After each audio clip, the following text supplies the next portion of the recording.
Hello, folks. Welcome back to Lady Vinyl Gaming. Tonight's story hour.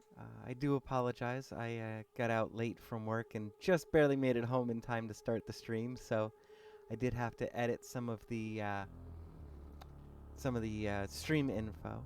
But tonight is our usual story hour with Shadows of New York, which is a text-based Vampire the Masquerade game, very similar to a choose-your-own-adventure kind of thing.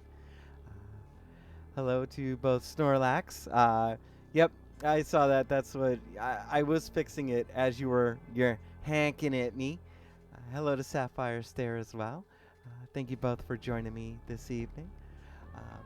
Wednesday night is our usual story hour. I am required to go into my job on Tuesday nights, so every once in a while it's going to be a little hectic for me to get home on time. I am going to do it.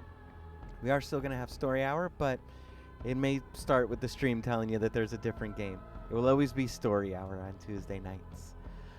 For those of you who do enjoy what we have here, Tuesday is story hour from 5 to 6 o'clock. Sundays from 1:05 p.m. Yeah, it was a glitch because I had a problem getting home and getting everything booted up. But thank you, Sapphire. I realized that's what it said. I was the order I had to boot things up in. But speaking of the Untitled Goose Game, that is what we're playing next weekend, Sunday, on our 1:05 p.m. Eastern Time stream. We are. Yep, yeah, it does it to a lot of folks, and I appreciate that, Sapphire. I really do. Next week we're doing the Untitled Goose Game still. We are actually getting very close to the end of that. We are going to make an attempt to try and get that other game. What games am I playing? Dragon Age. Dragon Age Origins is the one I'm thinking of. As long as we can get that up and going, we are going to do that as well. Other games, though, that we do have in the works for our Sunday stream. I do have Undertale. I have that one I've already played. Oh, that's a multiplayer game. I do have Red Dead Redemption 2. I'm not quite sure I'm going to be playing that here. I think that's going to be available on the OnlyFans, which you are more than welcome to follow me on as well. I am looking to play Night in the Woods here on Twitch on Sundays.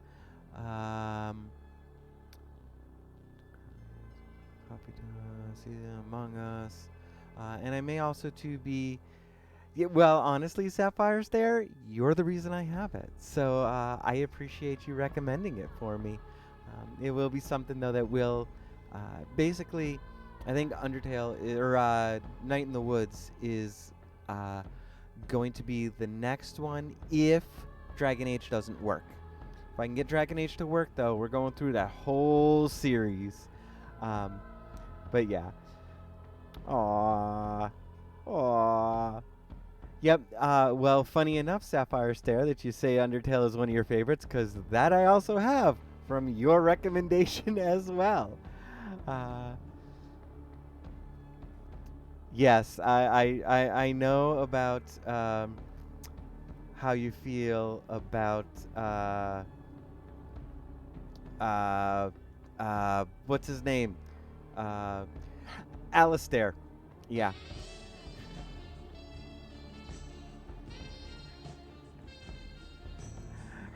I love you too, Sapphire. Um, I will say for folks who are not aware, mine and Sapphire Stare's taste in the characters of Dragon Age are not exactly the same, because I have more of a thing for Morrigan and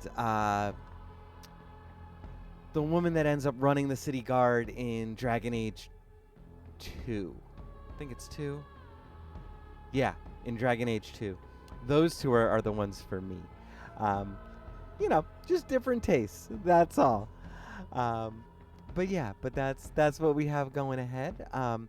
As always, too, though, there are other folks that I will stream with and that you'll see me jumping in with. I usually also game with Seth at Stevo with his Fortnite, as well as sometimes with Mel B. You'll see me in the chats of Verdo, who Sapphire Stare also games with. Oh, they're all so good. I romance nearly all of them. Alistair is just my favorite. Himbo energy, you know. Yes, no, that is definitely fair. If we do get to Dragon Age Inquisition, I'm gonna actually do my best to do Iron Bull. That will actually be my go-to for that one. Um, but yeah, yeah. That that one will definitely be interesting, especially for those of you who have played Dragon Age Inquisition and know how that all pans out. But that's what we have planned for ahead. Um, to catch up on what we have going on with Shadows of New York, the very first playthrough we went through, the first big deal choice we made, got us final deathed. We actually did not even become a vampire, and we just totally died. So, if you were here for that, you saw it. I am fairly certain I did not even put it on the YouTubes, which is where you are more than welcome to go and listen in through these in the future if you would like. Both the Tuesday night story hour and the Sunday streams do end up going to the YouTubes at a later point. I try to only be a 1 week behind, but sometimes life just catches up with me a little too fast. But the very first horrendous decisions of Shadows of New York, we did not even put to the YouTubes, I believe. However, the last 2 times we played, we did become a vampire. We found out that our character lost her job as a journalist for a kind of dying magazine in New York City. She then got sired by, I believe it's the Scourge of New York, which is the Scourge of New York is a hell of a position because they're beholden only to the Prince of New York, and basically are the ones that enforces what the Prince declares through the shadows. The other person who enforces the sheriff's or the Prince's wishes is the Sheriff of New York, who is Kadir, and is the person that we were teamed up with for all of the last episode. So, yes, we've been making friends and making not friends through the last couple of episodes. We are now on night 3 as we return to our tale. Stalling for time worked, Father Leonard rushes in our direction, carrying a folder of documents under his arm. I assume it's the one I came here for. Father Leonard? Christ be praised, Julia. Yesterday I was told this is how priests greet their parishioners in Eastern Europe. Forever and ever, amen. Actually, I think we said each other's lines. Never mind. Another long night? Isn't it taking a toll on you? Oh, no need to worry. These days I sleep a few hours a day. Short naps take care of the rest, and there's always work to be done. I apologize for being late. At least I managed to get here before you and Benoit went for each other's throats. Good. I was getting worried. Oh, who do you take me for, Father? He takes you for a total bozo who's about as effective at converting people as a documentary about pedophilia in the Catholic Church. He's just too shy to say it out loud. Ouch. Hear what I have to deal with, Father? But don't worry, we'll make a saint of her yet. Forget saint. For now, I'll settle for an adult in the room.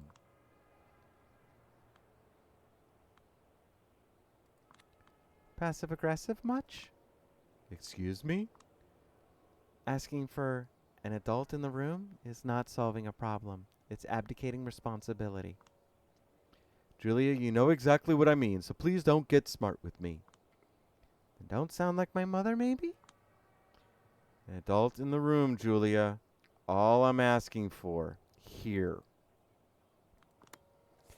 He gives me a folder he was carrying with him, and I pass him the reports I wrote earlier tonight. Among kindred, it is common knowledge that the Catholic Church is one of the La Sombra's greatest assets. Hell, it might even be one of the main reasons the Camarilla is slowly warming up to the clan. We are technologically impaired, and as such, woefully unprepared to face the challenges of communicating in the 21st century. Hard to handle advanced encryption when you can't even unlock a smartphone. This is where the Vatican connections enter the picture. A web of priests scattered all around the world exchange our dispatches between each other, making sure they all reach their destinations in total secrecy. I was told not everyone in the Holy See is friendly to our kind, but the most shrewd and talented usually are. You could say they're like a mortal Camarilla, better than any intelligence agency. Remember what happened to John Paul I when he attempted to uncover the workings of the Institute for the Works of Religion? Death after 33 days of papacy, rumors of CIA and Masonic involvement.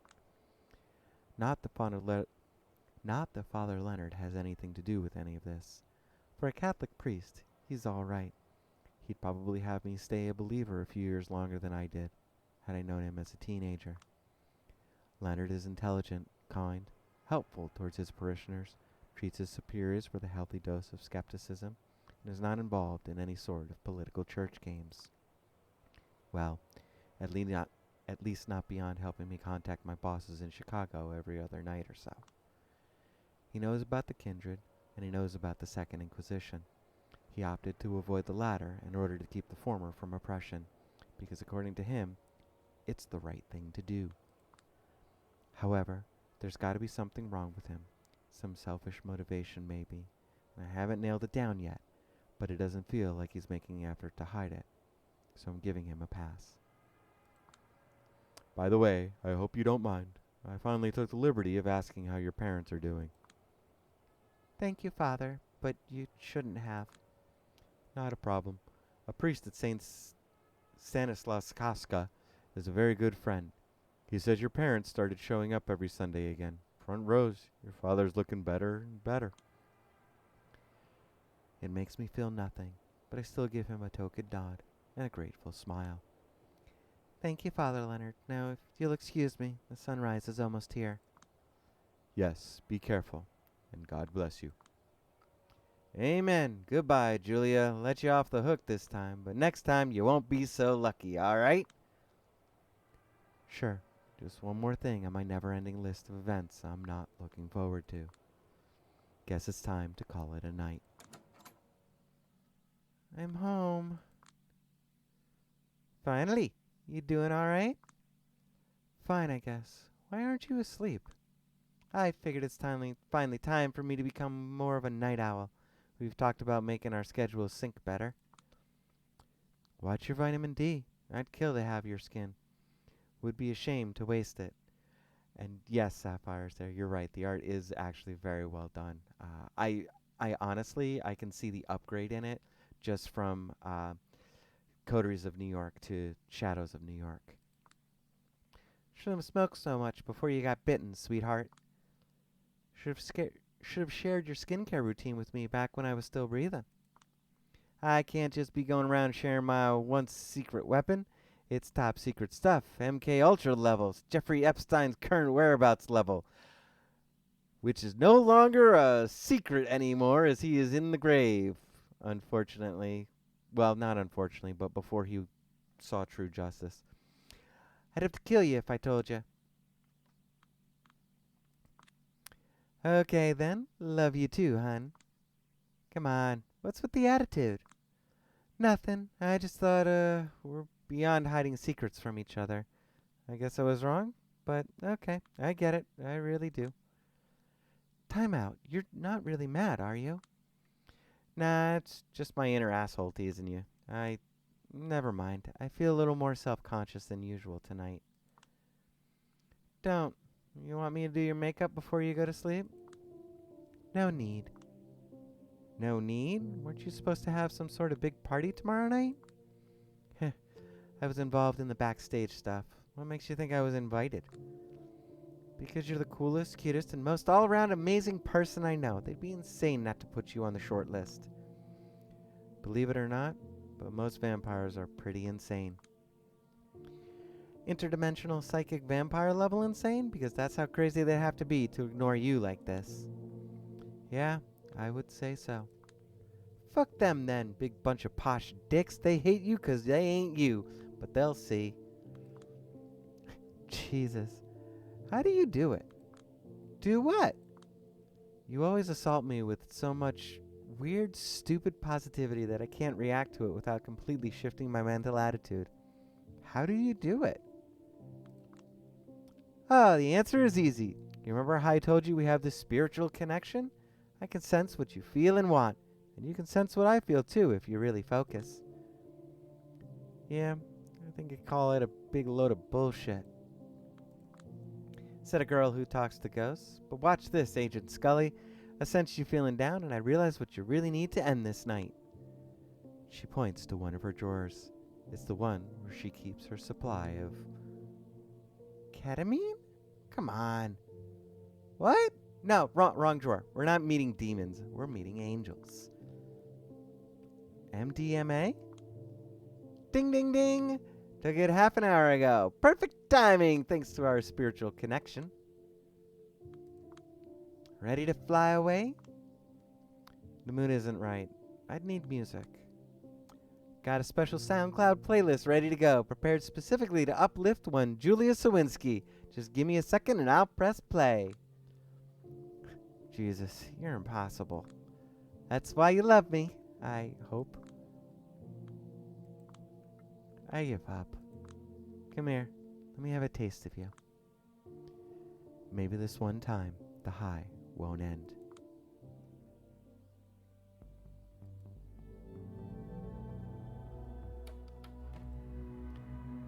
I leave Dakota's apartment as soon as the sun goes down. Yesterday was fun, but I always feel a little nervous when I spend too much time with her. She never lets me escape from being the center of attention. It's exhausting.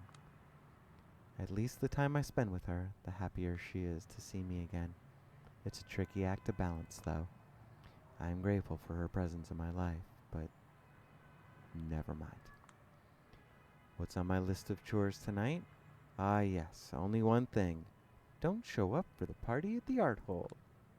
Well, this is the rare night when I don't have anything to do. Might as well take a trip around the city and see what's up. And maybe fix myself a little drink while I'm at it.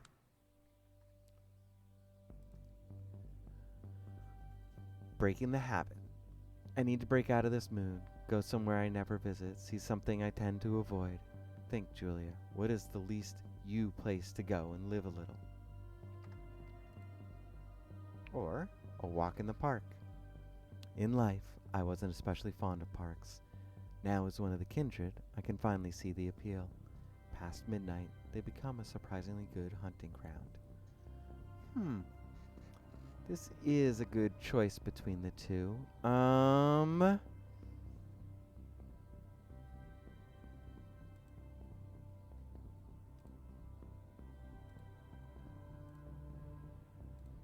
Let's go here. What was I thinking? I mean, even the most hopeless introverts yearn for company every now and then, be it the company of someone they know, or a total stranger revealing themselves to the soulmate they've always sought.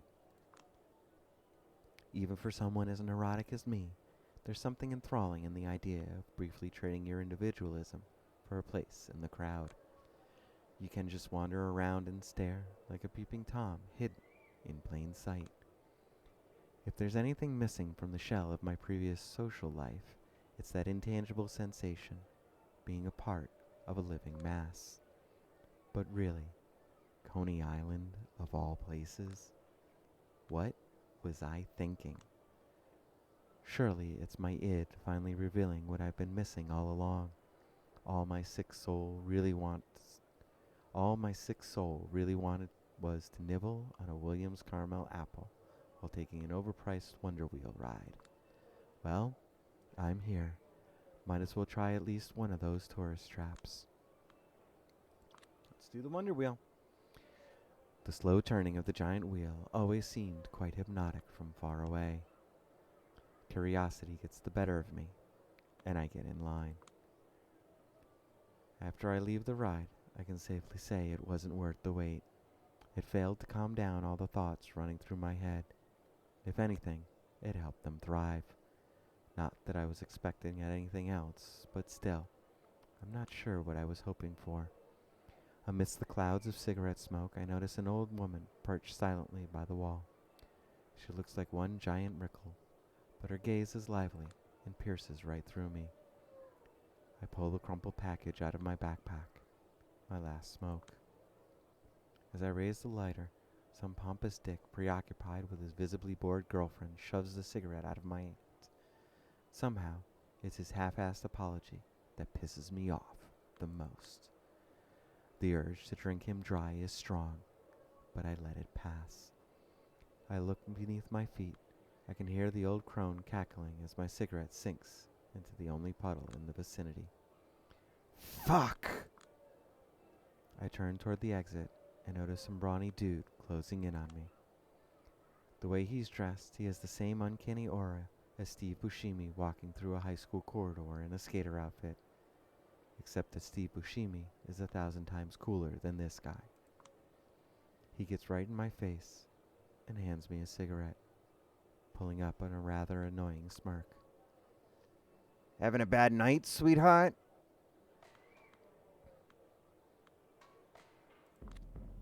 I was fine until you came along. He completely disregards my reluctance and starts waving his hands erratically like a second-hand mime. That's a shame, but hey, you seem like a girl who likes to have fun. I know these things. I have something here just for you. Want to check it out? Throughout this bizarre peacock dance, his colorful wristband pops up from behind his sleeve. Shit, man. How clueless can you be? Is this a hidden camera show? Or maybe you're just some newbie being hazed by the rest of your undercover unit.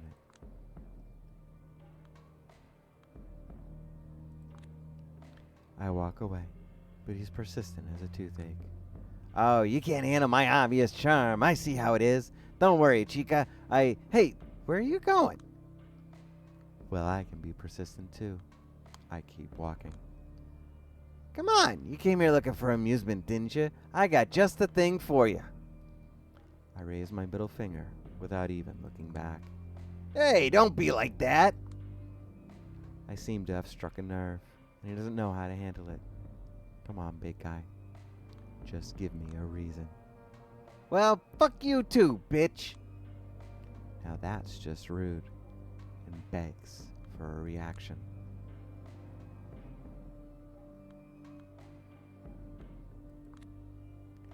He freezes in place as I gaze into his eyes. I point my finger at the haunted house ride. Go inside. Pretend to be a real monster. The cop quickly outwaddles through the front entrance of the Spookorama, leaving the ticket seller flabbergasted with his impudence. A moment later, I see a member of the staff wrestling with the wannabe drug dealer as he's doing his best werewolf impression and tearing off his t-shirt. Two casually dressed guys sharing similar light blue wristbands jump to the scene, taking out their badges and frantically trying to stop their buddy from biting them. That's enough to put a smile on my face. Seeing the old crone rolling in the aisles, laughing her heart out at that pig, suddenly makes the whole Coney Island trip worthwhile. She applauds me from afar. No one but me seems to notice. Maybe there is something more to this place after all. I casually wave back at the old lady as I take my leave. Guess that's enough human interaction for one night. Once more to Big Beat Burger, into the last fast food joint I'll ever know. I'll have the usual. The first time I used this line, I wasn't sure it would work, but I've gained enough notoriety among the staff that it does. The cashier just smiles, nods, and charges me for one black coffee. I can imagine them instructing the newbies. See that emo weirdo? Here's how it works. She always orders a single cup of coffee, nothing else, and she doesn't even drink it. Probably wouldn't take a sip even if I was still alive. This stuff is just trash. But at least being a buying customer gives me an excuse to sit here for as long as I want to. I wish I could use one of those self-ordered kiosks to minimize human contact, but touchscreens don't exactly like me. Not too long ago, I managed to blue screen 10 of them in a row. Oh well, the good news is, it doesn't look like I have anything to do tonight. The bad news is, it's because every kindred who matters is having fun at the art hole right now. It's not like I wanted to go. I just wanted them to invite me so I could tell them to fuck off. I scan the entrance to the restaurant through my peripheral vision. Am I naively hoping someone will come and save me from misery? Guess I am. Please, please, please let somebody come and get me out of here. A prince, a princess, a knight in shining armor, a fairy godmother, a passing huntsman, big bad wolf, Mila Jovovich, Vin Diesel, Azalea Banks. Hell, I'll take anyone at this point. Visualizing, tapping into the power of my subconscious, materializing my dreams. Nope, doesn't work. Looks like you're eternally stuck being a nobody in the corner of a shitty restaurant, sweet little Julia. On life's a bitch, and then you don't even die. I pretend to read a book about psychoanalysis I stole from Dakota for a while. Having found it too mentally taxing, I switched to pretending to read a Stephen King book, which I stole from Dakota. After the terrifying realization that it was written in the last 15 years, and therefore contains no amusing drugged-out rants about troubled childhood in Maine, I switched back to looking at the entrance. The party must be so stuffy and trashy, boring. At this point, I'm no longer looking for salvation. I'm asking for amusement. But it doesn't come. All I get is boring bozos in normcore clothes. They walk in, take care of their business without doing anything to amuse me, and walk out. A few minutes after I lose all hope, the tall, elegant man marches in with a spring in his step. He looks around, impatient, irritated. Then he notices the person he was looking for and reacts with visible relief. He gallantly approaches my table, looks at me, and says, "There you are." Now that's curious. He shouldn't be here. What's up? You here to be my fairy godmother? Will you give me a wonderful dress and drive me to the party? Oh, but it's past midnight already. My dumb attempt at self-amusement doesn't faze him at all. He doesn't even roll his eyes, just stares at me blankly. Grab your stuff and get in my car, now. His tone leaves no room for doubt. Something bad has happened. I want to ask what, but whenever he's in his I will simply ignore all the dumb shit you say mode, I know better than to ask questions. Instead, I silently follow him to the exit. He guides me to his car. I just hope I haven't messed anything up. Again. I don't think I have, but have I? Kadir's car. As usual, he gave me the back seat. He's always uneasy when the passenger seat is taken. Doesn't want anyone to limit his peripheral view, he says. Normally, I'd catch him observing me in the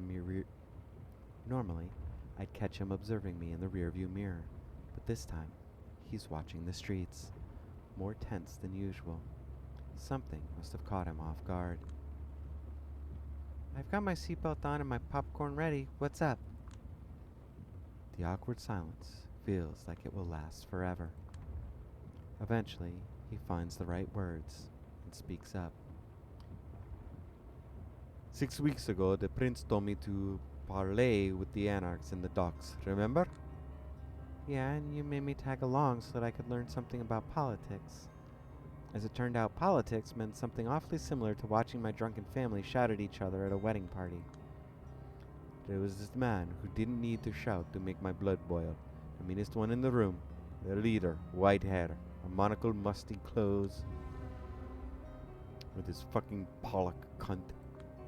Scrooge McDuck, yeah, how could I forget? A lot of panache, old-timey bravado, and gendered insults flung my way. What was his name? Something British. Made me think of Hollywood. Callahan? Baron Callahan. Douglas Boss Callahan.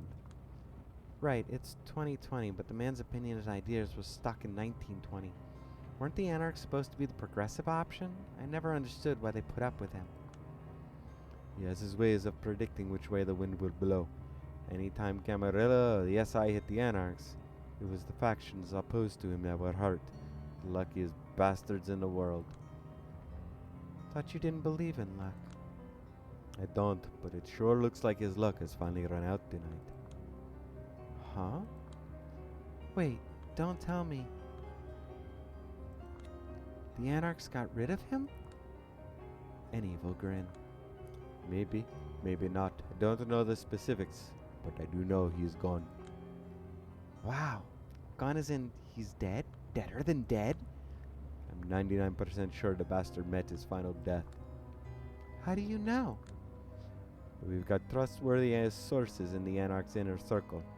Looks like all hell is about to break loose. There's an emergency meeting at the art hall. Jesus, and you're bringing me with you? Why? Because you were on the way. Because I could. Because I should. You might not be important to the members of the court, but you're still an asset to the sect. Symbolically, at least. I can justify sneaking you into the party, claiming it's for your own protection. My sweet fairy godmother in a luxury carriage. Wait a minute, though. The party is still happening? I called the prince. Told her the best course of action is stopping it, and started listing security protocols I have prepared for these sort of situations. She interrupted me halfway through and told me we'll discuss the subject face to face. Doesn't sound like she was interested. The party is that important, huh? Politics is that important. I don't know if he's trying to convince me or himself. And once again, politics sounds an awful lot like a bunch of party-loving assholes shouting at each other. Don't worry, this isn't that kind of, how should I call it, governing issue the likes of you and I tend to deal with. And how would you describe the governing issues we tend to deal with? Shoveling ourselves out of shit. As usual, he seems a little embarrassed for cussing.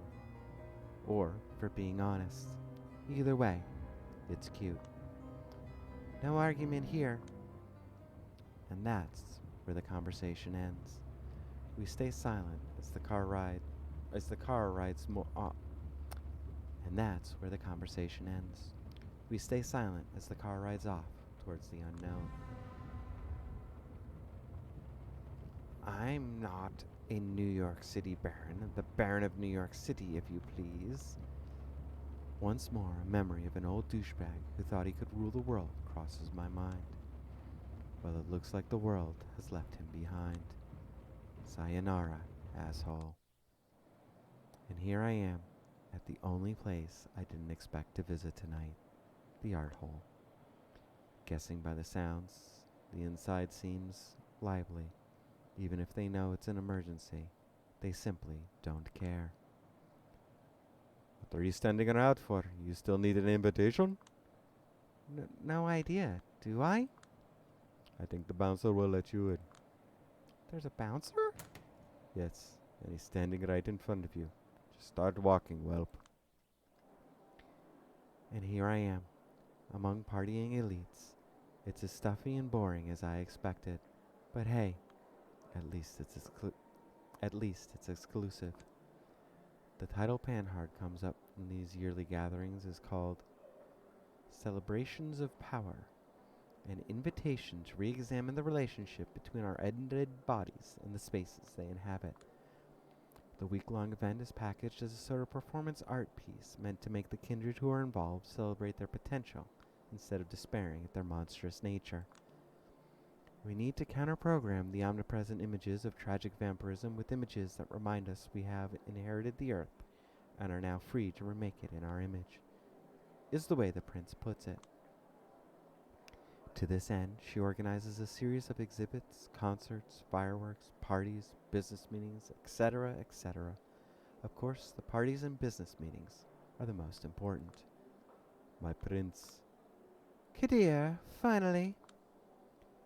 A saint with angelic wings, a holy patron of New York City. I take a good look around. Half of the figures here are dressed like they're attending a masked ball. The other half are religious figures, either demonic or saintly. I have to admit, I don't fully understand the theme here.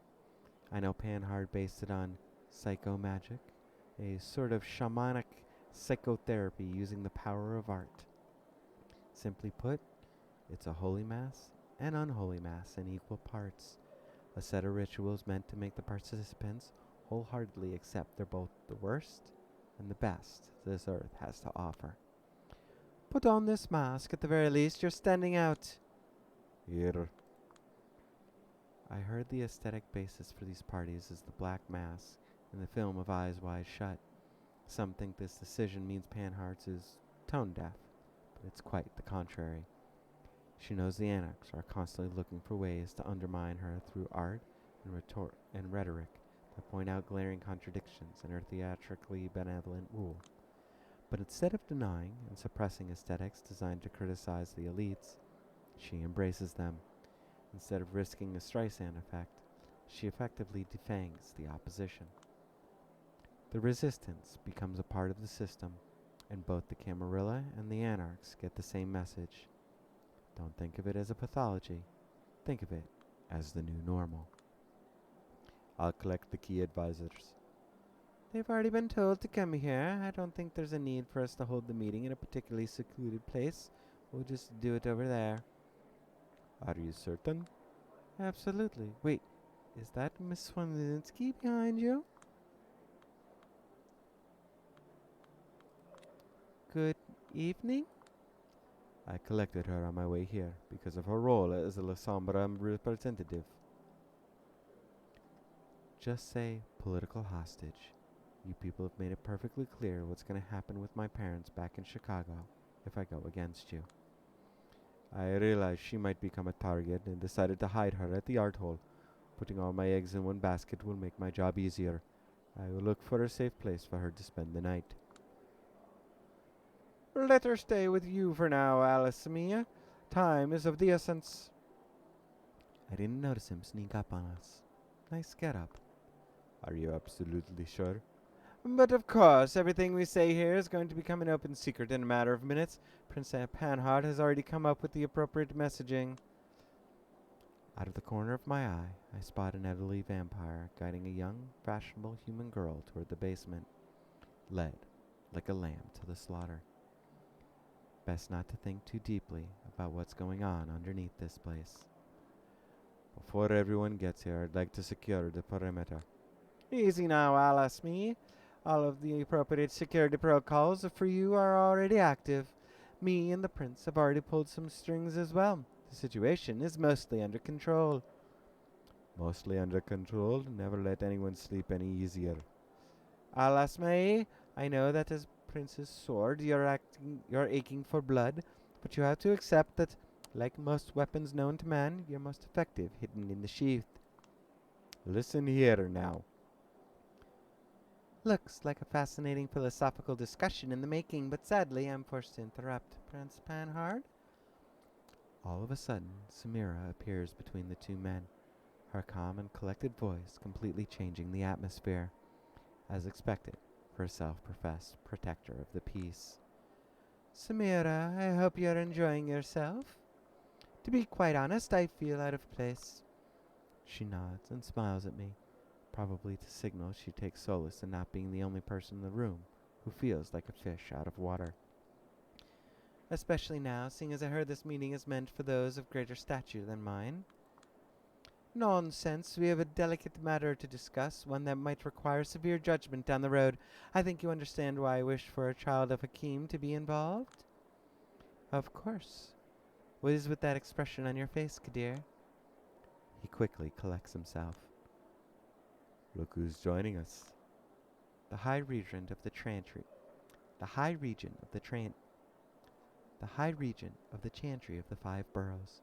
Lady Aisling Sturbridge walks up to our group in an outfit I would never have imagined her in, pretending everything is par for the course. Prince Panhard, the Sheriff, the Harpy, the Banu Hakim Primogen. Are you still waiting for someone? He's almost here.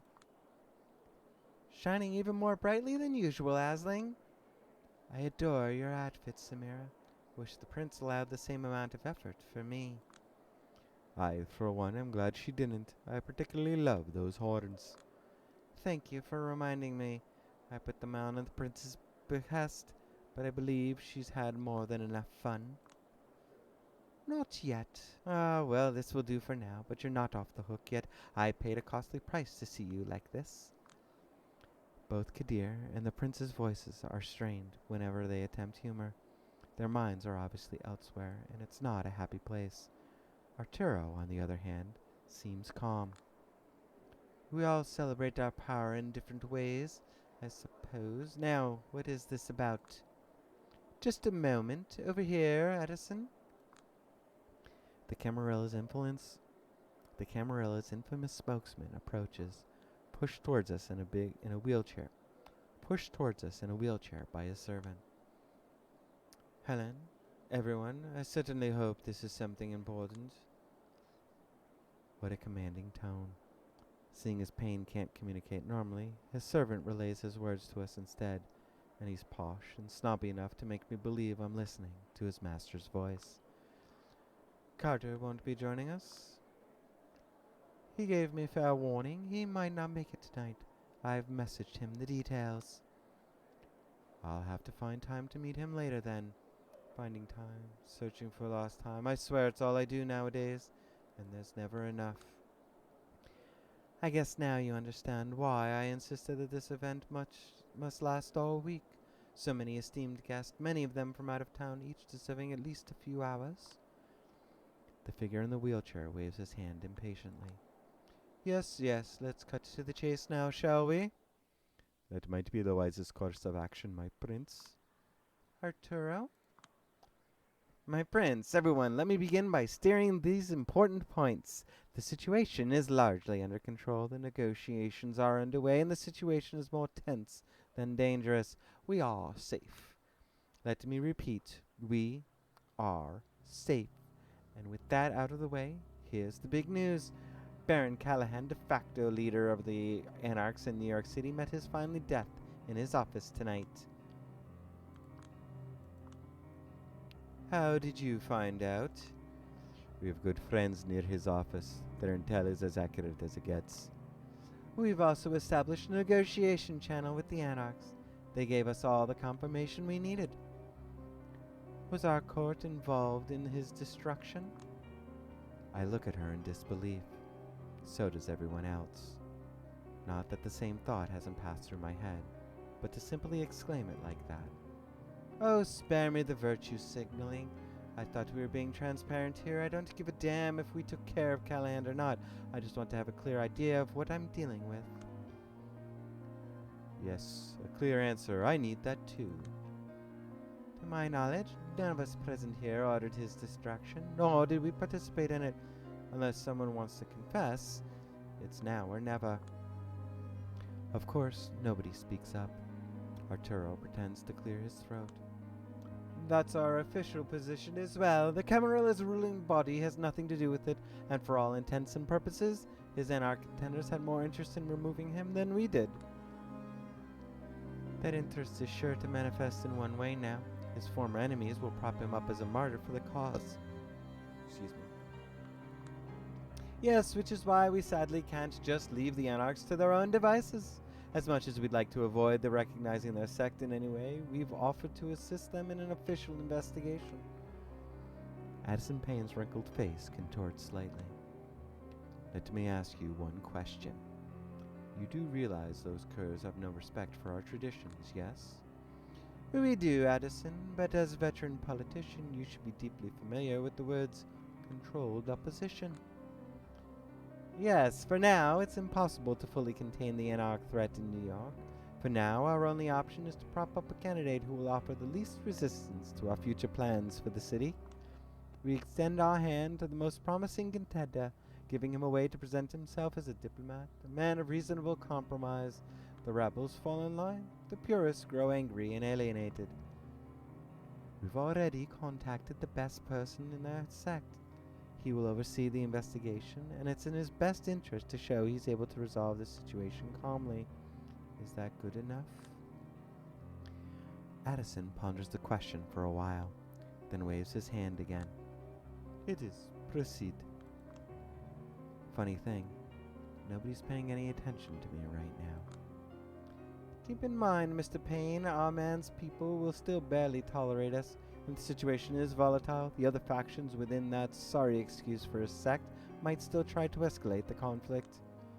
I'll do my best to resolve this situation as fast as possible. How so? Kadir is momentarily taken aback by Arturo's question. I volunteered to coordinate the case with the Anarchs, of course. I refuse. You have more important duties to focus on. Once more, Kadir is stunned.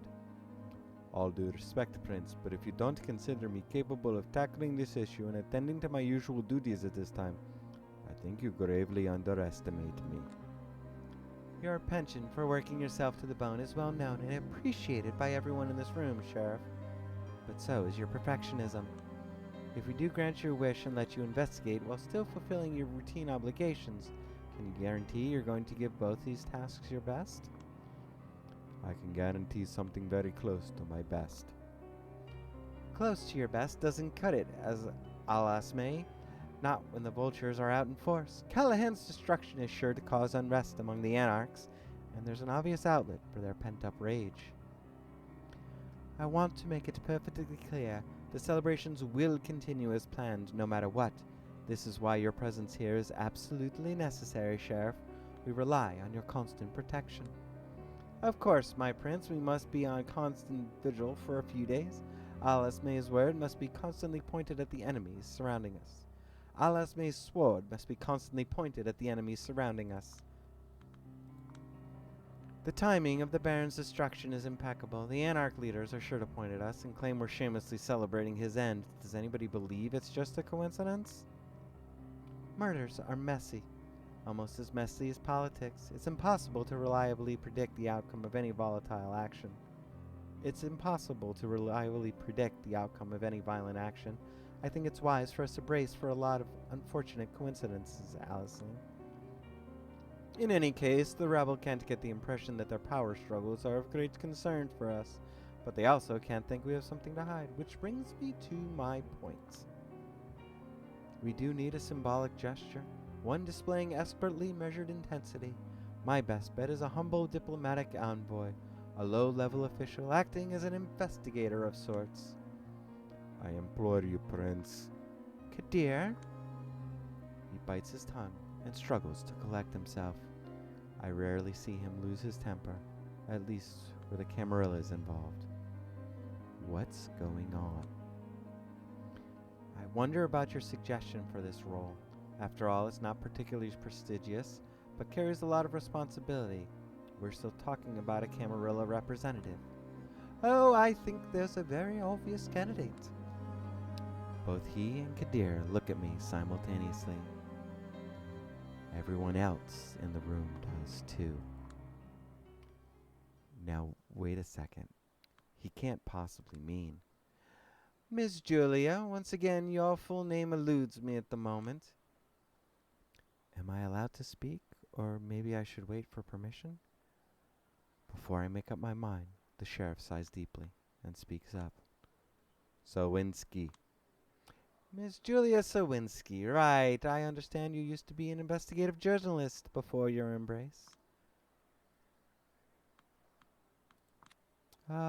That's correct. Among others, the Banu Hakim Primogen insisted that you are worthy of greater privileges and should be given a chance to prove yourself. Samira measures Arturo with suspicion. Yes. Do you still think she's capable?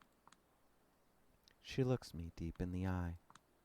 I swear she's telepathically trying to tell me, please, please, please don't fuck this up, you dumbass little white girl. Of course. Good, and I'm sure that you, Alice May, have no problem with your protege embarking on this mission, save for the pain a mother feels when watching her child leave the nest. Whether I do or don't, it's not particularly important right now, is it? It absolutely is.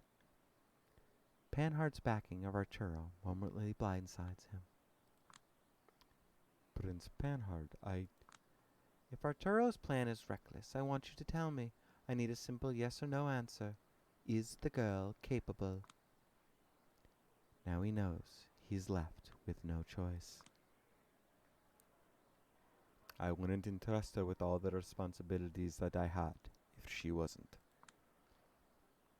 He exchanges glances with me, but his look is different than Samira's. It's as if he is trying to apologize to me. Here we are, then, a recommendation for the Banu Hakim Primogen and the sheriff. To tell you the truth, I was just throwing out ideas, but this backing, I can't doubt the Night Clan's representative will get the job done. I'm certain each of us feels the same. Mr. Payne?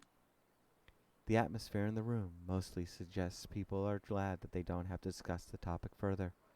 A shrug here, an averted gaze there.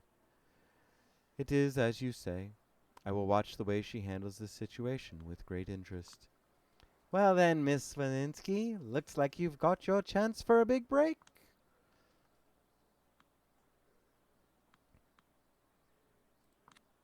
Yeah, point me to the right direction and tell me what to do. No point in pretending I have a choice here, is there? Excellent. That leaves us with only one more matter, which I hope we can agree on. Prince Panhard signals someone with their hand.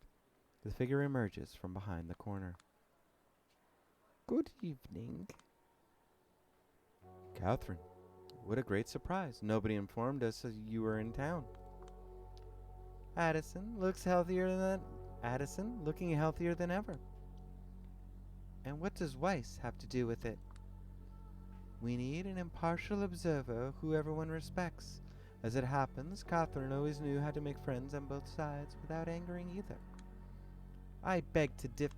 I'd be grateful if just for once you decide against throwing a tantrum about me, High Regent. A painful grimace crosses Asling's face, but she is quick to interpret the thought as an invitation to a game she can't possibly win. As long as she can prove herself useful to the proceedings in some way. And half of what I heard about her from Mr. van der Weyden, it's true. She should be able to. And what poor Carter say about me this time? Nothing specific. One always has to read between the lines with him, but it was mostly envy. Miss Weiss gratefully agreed to mediate between the anarchist representative and the Lasombra representative, ensuring mutual cooperation and mitigating potential conflicts. That felt like a Freudian slip. Lasombra representative, not Camarilla representative, i.e., someone who can be catapulted from the sect without much damage to the ivory tower if they mess up. Is there a meeting set up? Arturo looks at the clock on the other side of the room. In less than an hour. You'd better hurry then. What the hell? All of this is happening so fast. If the situation is indeed under control, I will drive her and oversee the situation. Out of the question. You've got your orders, Sheriff. Attend to those. You fool. The girl needs guidance. And we need yours. Nobody knows what might happen next. Oh, thank you, Sapphire. That is the vibe I go for with this. So I'm glad you enjoyed it. We are going to be ending pretty soon, so If you do want to catch the end of it, it will be on the YouTube channel, so you're more than welcome to go there. But it's not as if the Anarchs have a lot of love for you, Alice Mere. You're too efficient in your duties for them to tolerate you. Better spare Miss Swaninsky's having them see you two together. Do you think my guidance of Julia will be lacking, Kadir? I never said that. So do you have any objections to putting her under my care? He lowers his gaze, but seems reassured. None whatsoever. That's all I needed to hear. We'll be going then. Wasting no time as usual, have you at least tried the aperitifs? I don't know. I'm not that high classy enough. You have a good night as well, Sapphire Stare. Hope your night's amazing too. Waiting is an old person's game, Helene. I still feel young. Remember, if there's anything you need help with. Probably not, but I appreciate the thought nevertheless. Have a great night, everyone. I'll catch up with you later, Edison. I certainly hope you do. And so we leave, in a rush. Funny, considering what she told me about being in a hurry yesterday. And that is where we're going to leave off for tonight, tonight's Storytime episode. We'll be back next week with another episode. I will hopefully have more announcements up so that I won't feel as rushed next time, and the stream message will be correct and all of that stuff.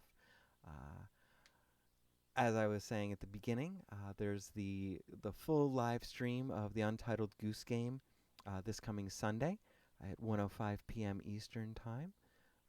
And you can also find the recordings of this and the Untitled Goose Games on the YouTube channel. As well, if you are into even more of what I produce for game streaming videos, there is also OnlyFans, where I'm playing a game called No Place Like Home. So if any of those are something you'd be interested in, you're more than welcome to see me there. Otherwise, we will see you next week.